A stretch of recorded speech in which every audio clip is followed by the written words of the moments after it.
How do you look at the current tech companies? Well, I think given this issue around free speech, what they should regulate, what they shouldn't regulate, what they should be responsible for, what regulators should be responsible for? Well, I think they have a problem that I'm not sure can be solved, right? So it's very easy to see how they would want to say, listen, we're not publishers, we're platforms, right? And so anything, and they have immunity, and there's no way for us to keep track of what's on our platform, right? Mm-hmm. So the AI can't do it. If we turn up the filter on white supremacy, we're going to catch too many ordinary Republicans, mm-hmm. and we're even going to catch certain congressmen, mm-hmm. right? And we might even catch the president, and so that doesn't work. Definitely right? catch one, but go ahead. So it may be an insuperable problem to actually clean up the platforms as a publisher would when the publisher's thinking, why would I want to publish white supremacist, dogmatism? The New York Times doesn't have to. The Unabomber forced us to publish his thing because he was going to kill people. But mm-hmm. in general, we have a policy that we don't publish hateful lunatics.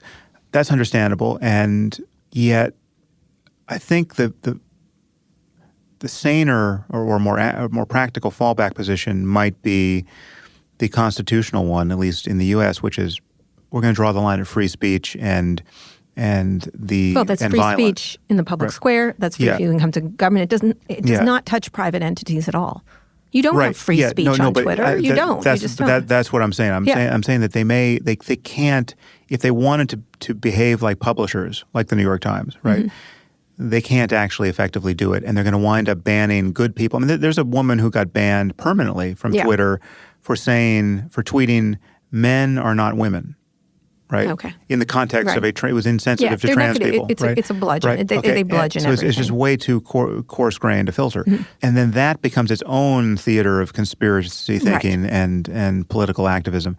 So I think the fallback, my sense is the fallback is that they have to draw a bright line between speech and action in the world. So if you're doxing somebody or you're calling for violence against people, well, then there are laws against that, or there should be laws against that. I don't know what the doxing laws actually are, but there should be very strong laws against things like doxing. Mm-hmm. And then they should, as platforms, they should take refuge in drawing the line there. And I think that's a much easier problem to solve. I don't know. And then I think we should have to create new norms or just as users around it. So I think anonymity, for instance, I understand the need for it for, whistleblowers and other countries. But generally, I think anonymity is a toxic variable. I think it just brings out the worst in people. So I think people should have to own, Do you think their the opinions. Tech leaders are capable of fixing this? I do not. Yeah, I worry that they're not. I mean, I think that it's a cesspool. I mean, there are a lot of good things that come from or that are in the cesspool. I mean, I still use Twitter because I'm attached to following smart people who are essentially curating my news diet. I mean, I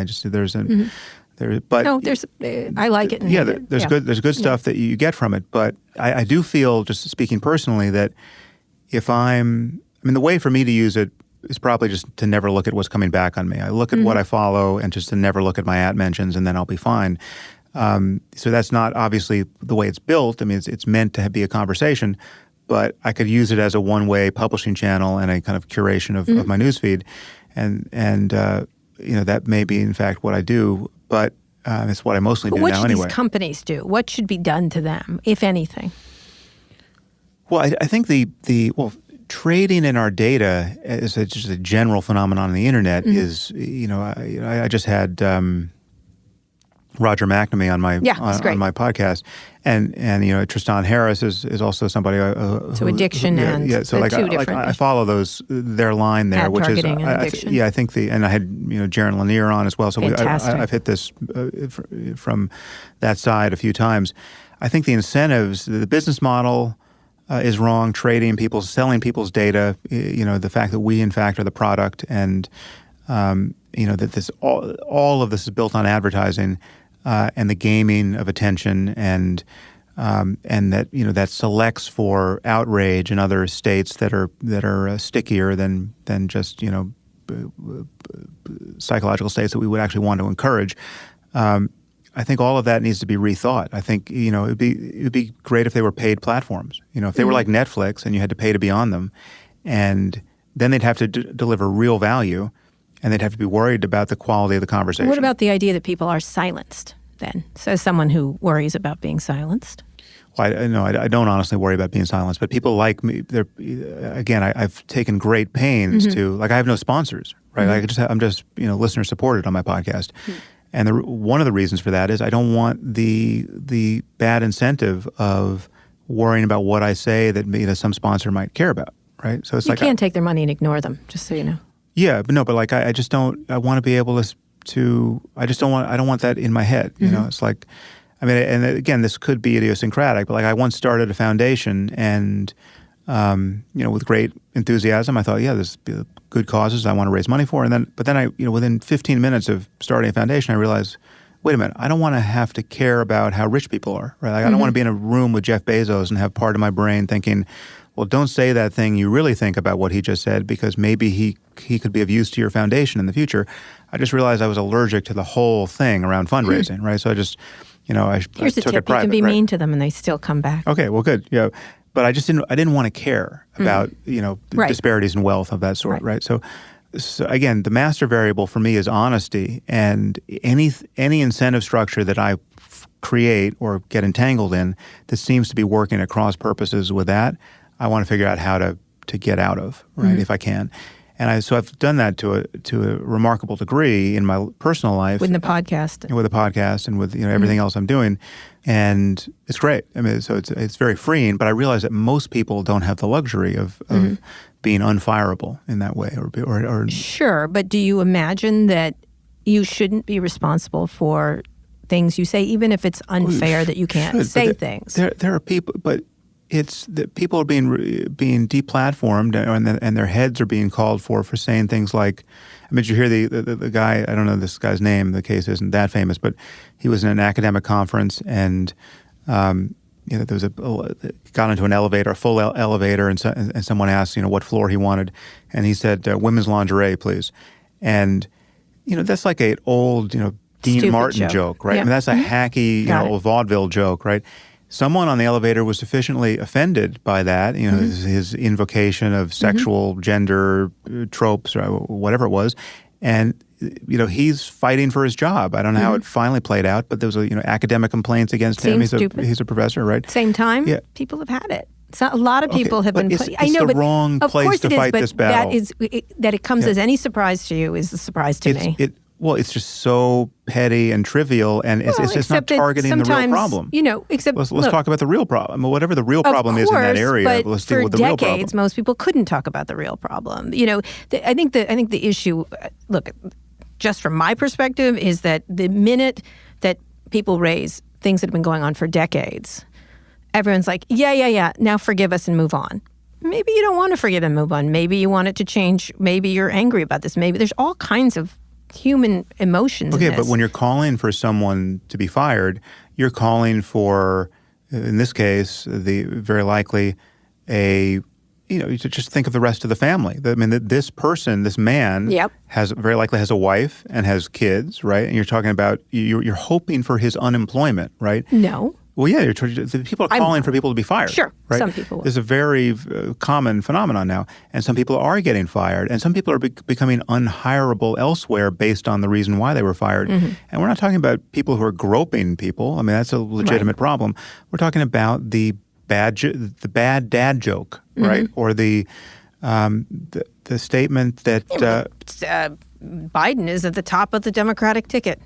Uncle Creepy. Well, yeah. Well, you can. Whatever. Again, I don't know the real details of his case, but people are picking the wrong targets, right? Like if you're not going to distinguish Harvey Weinstein from someone else far on that continuum, the lingerie guy, or Louis C.K., right? I mean, Harvey Weinstein and Louis C.K. are, both had problems, right? But they're very different problems, right? Louis C.K. did some pretty sketchy shit. Yeah, it's gross. But it's not like, unless there's something I don't know about, it's not that... He masturbated in front of people. Oh, yeah. But he asked permission, right? The difference is... Not clear.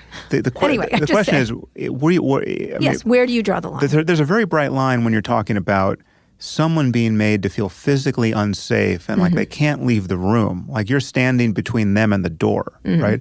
That's all my alarms go off. I mean, that's a super bright line. Like here we're talking about rape or the threat of rape, right? Which are the stories around Weinstein. So if any of that's true, this is a guy who should be in prison with scary people, right? I mean, that's not from. I've heard nothing about Louis C.K. that suggests he should be in prison. The ability to finally talk about it creates this, and that is going to go away, and people will get into a more reasonable spot, but not yet. Well, okay, so on every one of these topics. So I don't think we need a pendulum swing past because that never happens with human beings. What are you talking about? Of course you do. No, I know descriptively this happens, but so do massacres. Like Data the robot, like you don't even understand. No, but I understand how bad this can all go. I understand how we can lose a decade to a moral panic, right? I don't think we need to pendulum swing past the ethical sweet spot and get to some crazy overreaction from which we have to pendulum swing back into, and this is what I worry about in the near term, this is going to get us Trump again for 4 more years. I think if you give me is that your prediction? I think it's more likely than not at this point, certainly. I mean, if the left promotes some candidate who's just way too woke, right, where it's all about the wokeness, I'd bet find me a casino where I can place bets on Trump, and I'll do it. They will not. Yeah, that is my prediction. Okay. Well, let's hope not. Right. It's not to say that all the suite of concerns that has given us wokeness are all invalid. They're not at all. But the swing leftward into the kind of stuff we've been talking about, I just want to, again, there's so much wrong with it, but the first thing that's wrong with it is it's ineffective politically when you're talking about So if you're talking about this, and we do have to finish up, if you're talking about this, to me, the left is much less your problem than the actual game. There's a famous quote from Jim Barksdale, who did Netscape, where he said, the important thing is to keep the main thing the main thing. Okay, but the main thing is that I am on the left in every traditional relevant respect. I mean, I don't know what the left is now, but in terms of gay rights and equality between the sexes and worrying about wealth inequality, higher taxes on the rich. I mean, all of that. I check all those boxes, but my problem is honestly much more on the left than on the right. Right? I say so. There's no one you've ever had on your show who has said more uncompromising things against organized religion, the Christian. I've published a whole book. My book, Letter to a Christian Nation, is just a total broadside against Christianity. The most dishonest attacks that I've ever confronted, just the top 100 most dishonest attacks on me, and the most ill-intentioned ones, the ones that are absolutely trying to wreck me, right? Have come from the left, not the right. And again, if you well, they don't care. No, they do care. I've got all kinds. I mean, theocrats on the right are all over me for a different set of reasons. But at least they will, if I'm going to talk to a Christian fundamentalist about the zero-sum contest between our worldviews, and it really is zero-sum. If I'm right, he or she is wrong about everything they care about, right? So the stakes are high. It is comparatively rare that they're just going to lie about what my views actually are, or or maliciously distort them, and do that to their audience with a clear conscience. No, they actually kind of get my views right, and then they do their best to figure out what's wrong with them, and they can. They can think I'm going to hell, and they can think I'm a bad person for trying to effectively leading others there. And it can be unpleasant, but it's not the same kind of unpleasantness when you have somebody with an Ivy League education who is pretending to be fact-based and who will lift out of an article where you're worrying about the rise of fascism a sentence that can make you look like you're supporting fascism. And in context, it's clear that that's not the case, but out of context, it looks like one of the example I gave you at the top of this podcast. Wow.